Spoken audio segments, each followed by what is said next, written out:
Hey, it's Kevin Oldham, and welcome to It's Becky's Fault. A few years ago, I noticed the joy in my wife after she'd go see Becky, the owner of a med spa in our community.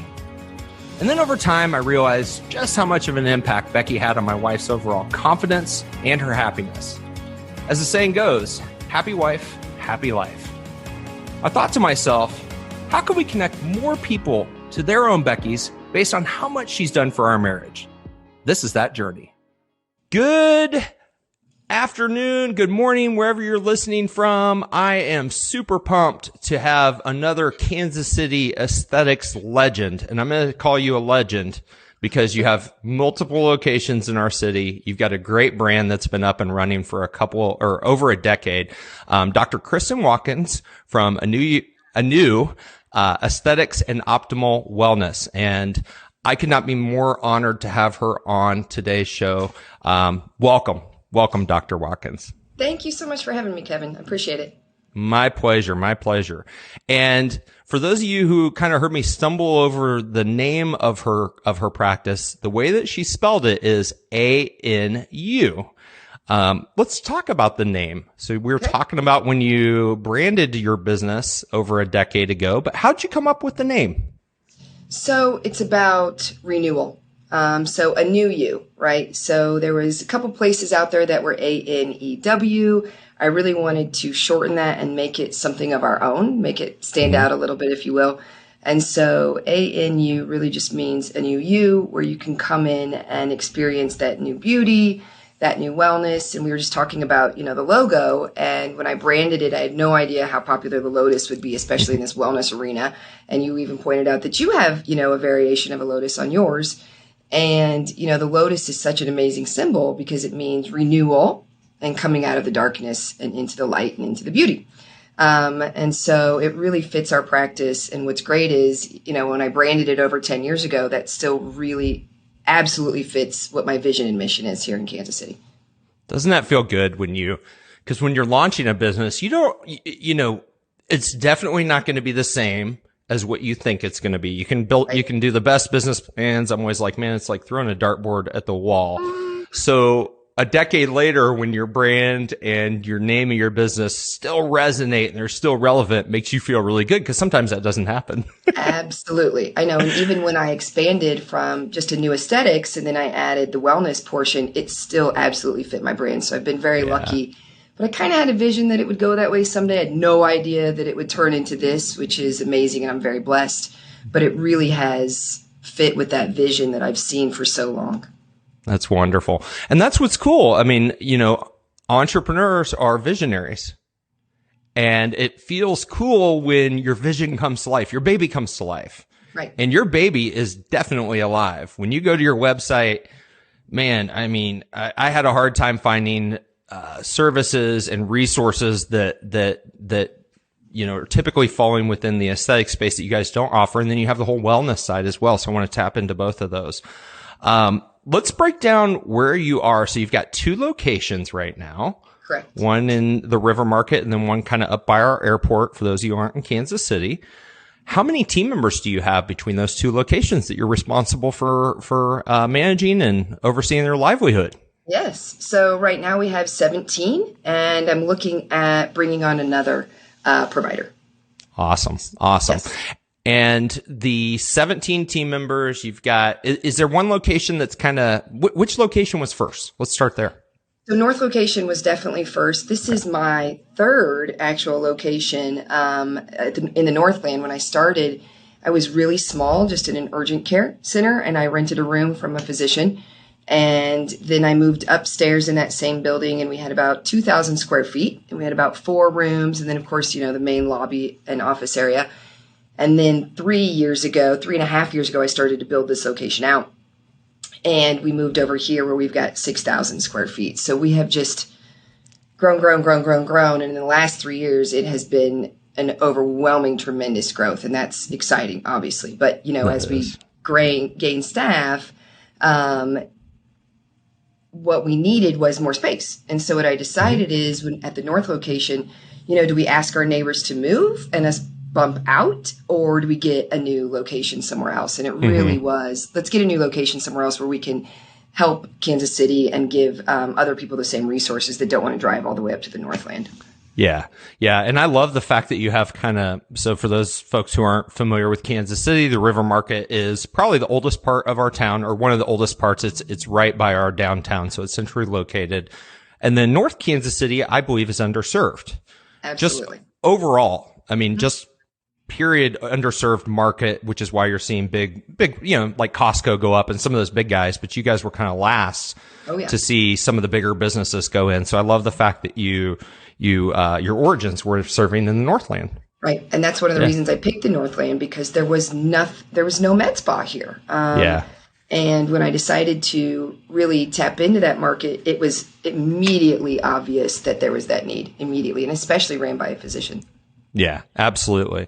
And you and I both of our organizations are part of AmSpa, and we've been tapping into and really digesting the 2019 State of the Industry report that they put together.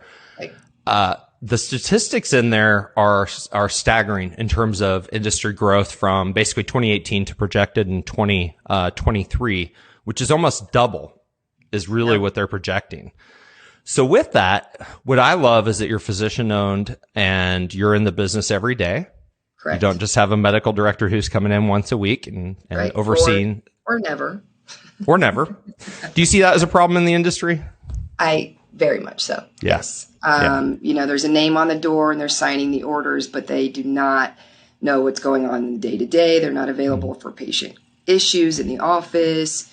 It's actually one of the biggest issues I see in our industry, and it really kind of tarnishes what we do a little bit, I believe. Yeah. Yeah. No, I'm definitely with you. It's, the compliance issues are, one of the top things that we saw in that industry report. We looked at the issues that med spa entrepreneurs, operators, are facing. And that was, up in there. And then also like staffing, marketing, some of the things that we always deal with. And you and I were talking about, staffing and trying to build your team. And, it is a competitive market. And to get those folks that you want to represent you as the owner of the biz. So let's talk about the services you offer, because I am just blown away by how many cool things you're offering, from IV therapy to traditional aesthetics. Why don't you break down kind of the first services that you were offering? Were you in the urgency room, by the way? Was that the one you were at? Yes. I used to, right so I across used to, the street. yeah, I used to live up north, and my dad still lives up there. And so I would go there if I needed an urgent appointment. Yep. So what services were you offering when you were just working there, kind of in a small first location? Sure. So at the end of 2010, is when we opened. And of course it was just a little room, right? And we used our own cell phone to make appointments. I checked out patients myself. It was just, just us doing it. It was crazy. It was just the provider. And so when we started, there was the only toxin at the time was Botox. So we started with Botox. There was only a couple fillers out, and they were Juvederm, Ultra Plus, and Restylane and Radius. So we used those three. And then we did a compounded physician grade TCA chemical peel that I compounded. And I've never changed that formula. It's still my favorite peel. That's it. That's all. And we had a few SkinCeuticals products, and they were just kept like in one little cabinet. That was it. And that's all there really was in the industry, unless you were buying these huge lasers, right? Like laser hair and Fraxel were really the only thing that were big at that time. So at the time I was using everything that I could, which is crazy compared to now. I know you know my website, and it's insane what we can offer now. Oh yeah. Yeah. And for people who haven't been to your website, let's walk through what you're doing. So you've got, obviously in the aesthetic space, because you're a physician owned, you're able to do, pretty much everything. Let's talk about the optimal wellness side and when you decided to integrate that into the biz. Sure. So I'm a family medicine doc by trade, and I kind of say that I'm a recovering family physician. So I always knew I wanted to do some sort of integrative, functional, whatever, alternative type medicine. We have all these names, right? And so 5 years ago, after I had twins, I had this brilliant idea with, 3-month-old twins and a 2-year-old at home. I was going to break off of family medicine. I was chief medical officer and had a really big role, and decided if I'm going to do this, I'm going to do all of this for myself. I'm already running I'm also working at urgent care. I'm also running a big company with 25 doctors and nurse practitioners. So I'm just going to do this for myself. And I really felt like I could do that. I gave myself a 90-day time period. And I said, if I can make it and add wellness, then this is what I'm supposed to be doing. So I added hormones and weight loss, medical weight loss, and that opened a big can of worms for me because I'm very particular and I want to see everything blossom for a patient. So I was finding autoimmune disease and thyroid conditions and gut conditions, and I really realized that that wasn't enough just to do hormones and weight loss. So then I decided about 2 months later, what a great time to go get another board certification in functional medicine. So I decided to do that, and that just opened up all the avenues. I was seeing these patients who were coming in and hormones weren't enough. So then I could dig in and find all these other things wrong with them. And my appointments became 90-minute appointments. And that sounds like a lot, but I could talk to somebody for 3 hours to figure out what's wrong with them, because it's really more of a investigation for me and a puzzle that I get to put together of their life. It's amazing. And so with that, I was doing those 90-minute consults, then labs, then bring them back for 90 minutes. And then I really started to add in a lot of other things, new medical weight loss options. We're even working on more now. Peptides have really boomed, IV therapy, infrared sauna to help with medical weight loss. I also do detox to help with medical weight loss. There's so many things that we can offer on the wellness side. And really, I call it wellness because it's so hard to understand what we are. Are we integrative? Are we functional? Are we a naturopath? Mm-hmm. So I like the word wellness medicine, or I also like personalized precision medicine because I don't have two patients on the same plan. Everybody's different. We have different genetics, environment, stressors. And so it's very different than traditional medicine, which is you have this condition, you get this, right? It's very different. It's all encompassing of what the patient's body has been through its entire life, because it's different for all of us and where we're going with that body, right? Yep. So I've added so many things to that. And as I grew, I've had to add other team members, nurse practitioners and nurses to help, because I really think that people are more and more into wellness. And if there's one good thing that came out of COVID, I'm actually the eternal optimist, which is crazy. But 2020 taught a lot of people that, wellness is really important, and taking care of the body and preventing disease is a really big deal instead of treating it once we're already very, very sick. Yeah. So if one good thing came out of that, we're seeing wellness just boom even more because of that. Yeah. The awareness of people taking care of themselves has been, I think, like you said, probably one of the biggest positive things that we had. It was creepy, but it was also so cool. And I'm kind of sad that it doesn't happen anymore. So we live out in Lee Summit, and we live by a lake. We live by Longview Lake. So we have a lot of bicyclists. Mm-hmm. Who like to, it's a 10-mile loop. It's a great loop. Sometimes you'll run around it if you want to. And there were so many people out exercising. It made me feel like I was in Europe, Colorado, California. Right. I was like, this is awesome. And even this weekend when it was nice, I'm like, there's cyclists everywhere. There's walkers, there's bikers, people taking care of themselves. And, it kind of starts with personal accountability, and then you can level up and bring tools like what your practice offers people to help them get that extra edge or live that proactive wellness journey versus the reactive sick care journey that our current medical system is really geared up to, sick care versus wellness. Unfortunately. Yeah. Unfortunately.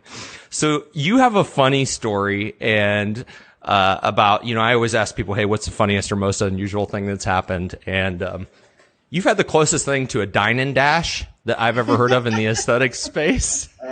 Yes. Would you just share with me about your guy who just kind of disappeared but got treated? Sure. So we had a gentleman come into the River Market location. It was about summer last year, a couple months after we'd reopened from COVID at that location. And he came in and got a service. And it was, a fairly expensive service. And we have a credit card on file in order to reserve an appointment for some of these reasons, right? We live and learn. And after he had his service, he comes out and he's kind of talking to the front desk girls. And they're like, okay, this is your amount and we're going to need to charge your card. And he said, he literally said, well, I don't have any money until Monday. And they were like, I'm sorry, what? There's a little dialogue that happens, and I have it on recording. It's very greatest hits in our office. And he just says, I'll just be back on Monday. And they're like, okay, that's not going to work. But anyway, he just leaves. He leaves. He just nonchalantly walks out, walks down the street, gets in his car. We have it on video and just takes off. It was just no big deal. None whatsoever. Yeah. And my staff are literally left there just dumbfounded because nothing like that has ever happened. It's not like, we try to prepare staff for crazy things, but you don't know what's going to happen. Yeah. So that was very interesting. And it changed our policies, of course. Now we do different things. So what I try to do when those things happen is, thank you, teacher. I will now change what we do. Yeah. I love that. I mean, so our podcast is called It's Becky's Fault. It's because it's named after my wife's relationship with her med spa and Becky, who owns it. And what I love about Becky, cause she's catty corner from our office, is she has a really tight, 3-step cancellation policy that is the way that she's worded it. Like, I need to take a picture of it because it's very eloquent. It's like, hey, missed appointment number 1, we understand things happen. Missed appointment number 2, oh, I'm sorry, things happen, but we need to charge X. Missed appointment number 3, we have a pattern and therefore we can't serve you. And she says it in words that I'm not capable of basically. It's like empowering the person, but having them take personal responsibility for them not showing up.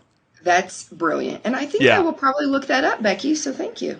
Yeah. Well, I can take a picture of it because it's one of the best cancellation policies that I've seen. Just the way it was worded. I'm like, it's not, she's very customer centric, patient centric. So it still put the patient in control of their whatever, their care or lack of care. Right. Correct. Yeah.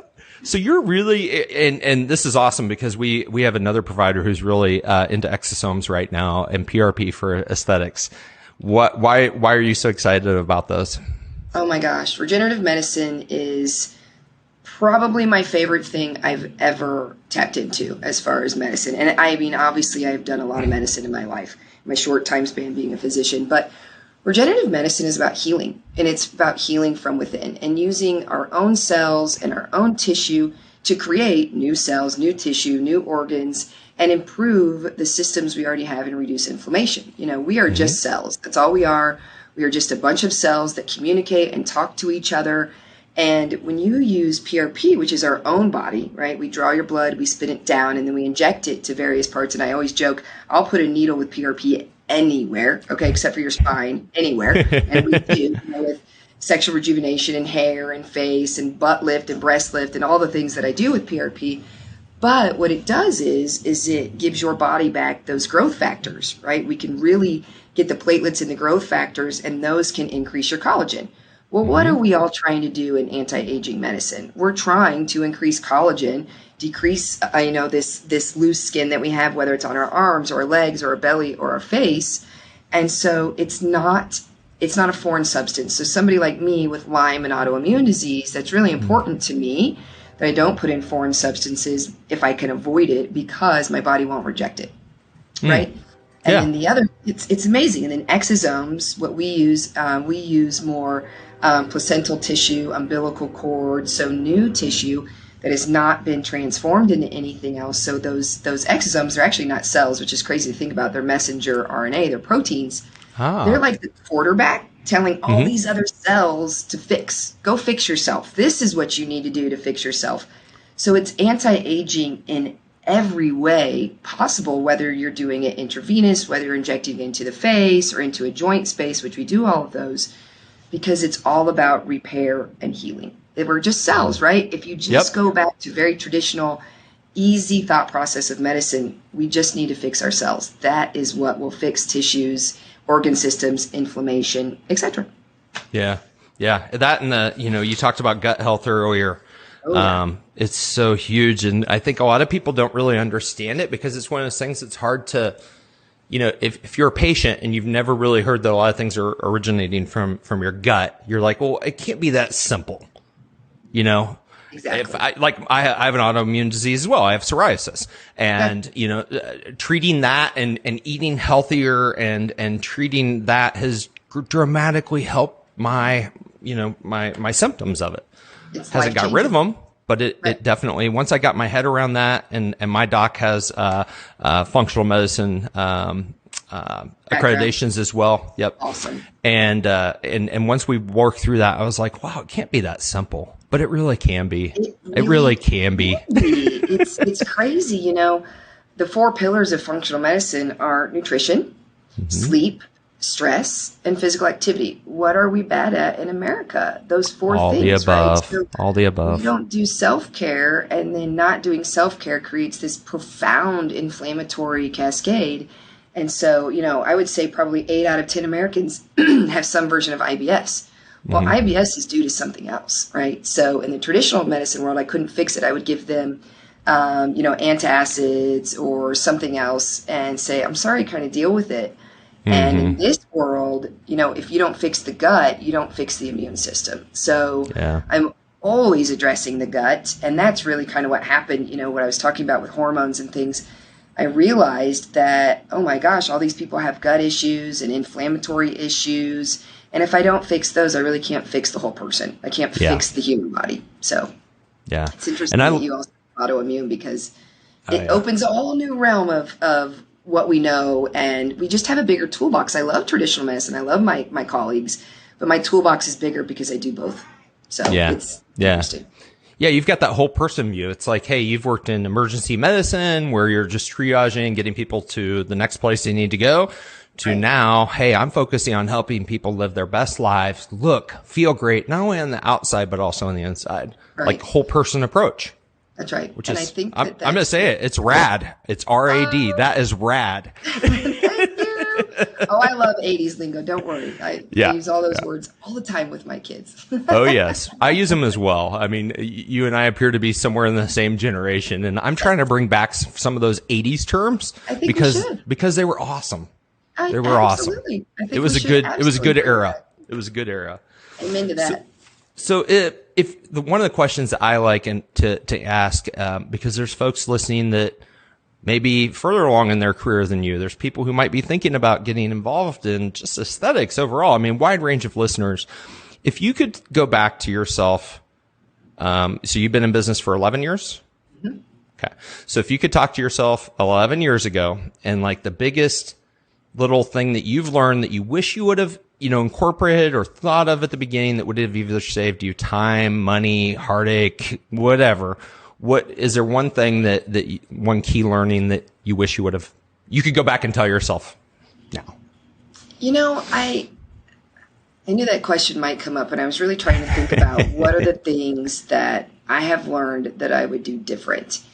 And I have to say, there's not one particular thing that I would necessarily do different. Everything is a teaching moment and a learning moment. So all of these little things have taught me how to maybe pivot or change and go down a different path. But the path has always been the right path. I've just learned things over time. And some of the big things are, with staffing, just make sure that those people really embrace your vision and understand your vision. Those are the big things. I was joking earlier, but it's not really a joke. Being a physician for me is much easier than running a practice and managing staff. I love it. I love both sides of it. I'm very administrative. I'm very physician based, and I love medicine. But just make sure that those people embrace your vision and are part of that vision. That's really the only thing. And little things that I've learned along the way, I think we all kind of have to learn them, because if you're an entrepreneur, you're going to do it your way anyway. So you've got to kind of make little mistakes. So I get that question a lot. What would you do different? And I have to say, there's not much. One thing I do see people that start in this industry that don't succeed is biting off more than they can chew at the beginning. Too big of a location, too many staff, too many expensive things. I was lucky enough to not do that, but there really weren't those options when I opened either. So just, starting small and growing that and making sure you really know what you stand for. I think that's really important, because if you can start with that and what your mission and vision are, then all of your staff can get behind that and grow with that. I love that. And if people want to connect with your practice, follow you online, what's the best way for them to do so? Yep. So our website is anuaesthetics.com. So www.anuaesthetics.com. You can also follow us on Facebook, of course, our full name, or on Instagram. And we are Anu Aesthetics and Wellness on Instagram. And we post a lot on social media. That's our biggest. Yeah. And if you hop on our website, and you fill out a form, then we'll have your email, and we can also send you invitations to our events and promos when we offer those. So that's a really good way to get on our mailing list so that you're always in the know with what's going on, because I do events every month. I speak in front of anywhere from 20 to 50 people every month about the things that are going on here. So it's a good thing if you get on our list and just know what's up, because we're always doing something new. If there's anything constant and new, it is change. So. I love it. I love it. And that resonates with your business name as well. You guys are constantly reinventing yourself as a company, and congratulations on a decade plus of success. Look forward to seeing what you guys have up with the business in the next decade as well. Me too. I always tell the staff, all right, I'm not going to change anything right now. And then a week later, my manager's like, all right, what do you got? What do you got? What's the new thing that you want to help bring to helping our patients? Thank you so much for taking time out of your busy day to visit with us. I deeply appreciate it. I know that our listeners do as well. And be sure to check out Dr. Watkins. I'm going to go sign up for their email list just so I can see all the cool things they're up to. Yay. And would highly recommend that everybody else do so as well. Okay. Thank you so much for having me. It's always a pleasure to be able to talk to people and be able just to teach and educate. That's my favorite thing to do. Awesome. Thank you so much. Thanks for listening to the show today. Please subscribe, leave a review, or better yet, share this episode with one person who may benefit from listening.